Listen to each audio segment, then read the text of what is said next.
بسم اللہ الرحمن الرحیم۔ ناظرین، یہ اس دور کا واقعہ ہے جب برصغیر پر انگلستان کی حکومت تھی۔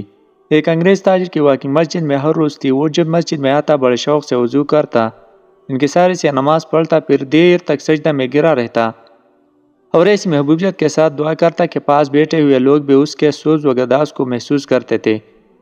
ناظرین کرام، ایک دن مسجد کے امام صاحب نے پوچھا، آپ کے قبول اسلام کا سبب کیا ہے؟ تو انگریز نے جواب دیا کہ نماز کی کشش میرے قبول اسلام کی وجہ بنی۔ امام صاحب نے پوچھا، مگر نماز تو آپ نے قبول اسلام کے بعد پڑھی ہوگی؟ اس نے جواب دیا، نہیں، نماز قبول اسلام سے پہلے بھی پڑھتا تھا، میں نے اسلام تو بعد میں قبول کیا ہے۔ امام صاحب نے حیران ہو کر کہا، یہ بڑی عجیب بات ہے، میں سمجھ نہیں سکا، آپ ذرا تفصیل سے بتائیں گے کہ اسلام سے پہلے نماز تک آپ کی رسائی کیسے ہوئی؟ انگریز نے کہا، میرے قبول اسلام کا واقعہ یقیناً بڑا عجیب ہے۔ وہ اس طرح کہ 1912 میں مشرقی افریقہ میں برطانیہ علاقہ کینیا میں آباد ہوا اور وہاں میں نے ایک بڑا کاروبار سیٹ کر لیا۔ پروٹسٹنٹ عیسائی تھا اور اپنے عقیدے میں بہت سخت تھا۔ حضرت عیسیٰ علیہ السلام کے پیغام پر حد درجہ مطمئن تھا۔ اگرچہ کاروبار میں میرا وقت کا بڑا حصہ بیرون ممالک کے سفر میں گزرتا تھا، لیکن کاروبار کی سخت مصروفیت بھی مجھے جلسوں کی شرکت سے باز نہ رکھتی تھی۔ انجیل کا ایک نسخہ ہر وقت میرے ساتھ ہوتا تھا اور میرا یہ ایمان تھا کہ میری روح کا زیور یہی ہے۔ اس دوران میں نے وہاں پہلی مرتبہ اسلام کی تاریخی جگہوں کی سیر کی۔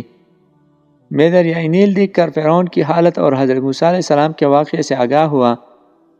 میں نے وہاں کے مشہور تاریخی اور دینی ادارے جامعہ ازہر کی زیارت کی، مسجد محمد علی کبیر، مسجد محمد حسین اور مسجد سیدہ کو دیکھا۔ ان زیارتوں کا میرے دل پر خاص اثر ہوا۔ اس کے بعد میں کثرت سے مصر جانے لگا۔ آہستہ آہستہ میری یہ حالت ہو گئی کہ جب بھی کاروبار سے ذرا فارغ ہوتا، ایک اندرونی جذبہ میرے دل کو پکڑ لیتا اور مجھے اسلامی مسجدوں میں لے جاتا۔ میں وہاں خدا فرستی کی کچھ ایسی دل نواز کیفیتیں دیکھتا تھا کہ جن سے دل کبھی سیر نہ ہوتا تھا۔ وہاں ایک شخص ایک اونچے مینار پر کھڑا ہو جاتا، آذان دیتا، جس سے مسجد کی فضائیں جھومنے لگتی تھی۔ اس کے بعد امیر اور غریب، گورے اور کالے، چھوٹے اور بڑے مسجد میں داخل ہوتے اور جوتے اتار کر ننگے پاؤں پانی کے حوض کے گرد بیٹھ جاتے۔ پھر یہ لوگ اپنا ہاتھ منہ کئی مرتبہ دھو کر صاف کر لیتے۔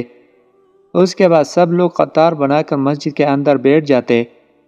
اس کے بعد اقامت کہی جاتی اور تمام حاضرین نہایت ہی ادب اور وقار سے صفیں بنا لیتے۔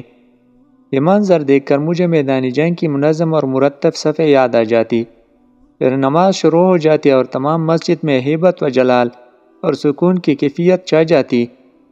پھر دل کو چھونے والے رکوع و سجود کے مناظر میری آنکھوں کو دیکھنے کے لیے ملتے تھے۔ یہ مناظر مجھے بہت دلکش لگتے تھے، اور یہ کہ جس شخص میں ذرا بھی عقل و احساس موجود ہو وہ ان سے متاثر ہوئے بغیر نہیں رہ سکتا تھا۔ دیکھنے والے کو اللہ تعالیٰ کی شان نظر آتی تھی اور انسان محسوس کرتا تھا کہ گویا اس دنیا سے بلند ہو کر کسی دوسرے عالم میں کھینچا جا رہا ہوں۔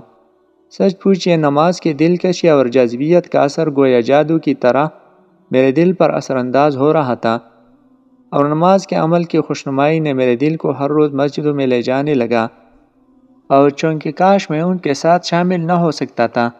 صفیں باندھے تو میں خیال کرنے لگتا ہے، کاش میں بھی دوڑ کر ان کے ساتھ مل جاؤں۔ جب وہ سجدے میں گر پڑتے تو میرا دل بیٹھ جاتا کہ میں ان کے ساتھ کیوں شامل نہیں۔ آخر میرے دل میں خیال آیا کہ ایک بار میں بھی نماز پڑھ کر تو دیکھو کیسا روحانی سکون ملتا ہے۔ جب میں نے پہلی دفعہ نماز پڑھی تو مجھے ایسا روحانی سکون ملا جو زندگی میں مجھے کبھی نہیں ملا۔ دوسرے مسلمانوں کے ساتھ نماز پڑھنا شروع کر دی۔ اب میں مسجد میں خوشی کے ساتھ داخل ہوتا تھا، لیکن جب نماز کے بعد واپس لوٹتا تو محسوس کرتا تھا کہ گویا دوسروں کا دامن مراد پھولوں سے بھرا ہے اور میرا دامن خالی ہے۔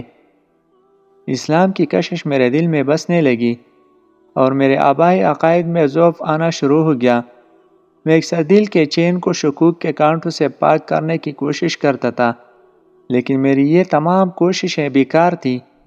مجھ پر حضرت محمد صلی اللہ علیہ وآلہ وسلم کے دینی علوم کی خواہش غالب آ گئی، اور اب میں مطالعہ اسلام کے لیے بہت بے چین ہو گیا۔ میں اسلامی تعلیمات کا بڑے غور سے مطالعہ کرنے لگا۔ آخر میں نے یہ فیصلہ کیا کہ مجھے عربی زبان ضرور سیکھنی چاہیے۔ اس دن میں کئی سال گزر گئے۔ جس قدر اسلام کے متعلق میرے بحث و تحقیق کا سلسلہ بڑھتا چلا گیا، اسی قدر میری روحانی پیاس بڑھتی چلی گئی۔ آخر کار میں پوری طرح اسلام کی طرف مائل ہو گیا۔ ایک دن میں نے اذان سنی، ناگہاں کسی چیز نے میرے دل کو کھینچا۔ میں امام صاحب کے پاس گیا اور کلمہ پڑھ کر مسلمان ہو گیا۔ اب میں پورے طور سے مسلمان ہوں، اور میری رائے ہے کہ کوئی دین اور مذہب اسلام کا مقابلہ نہیں کر سکتا۔ ناظرین، اسلام ہی سچا مذہب ہے، اور سچائی کبھی چھپ نہیں سکتی۔ انشاءاللہ وہ وقت دور نہیں جب پوری دنیا پر اسلام غالب ہوگا۔ والسلام، شکریہ۔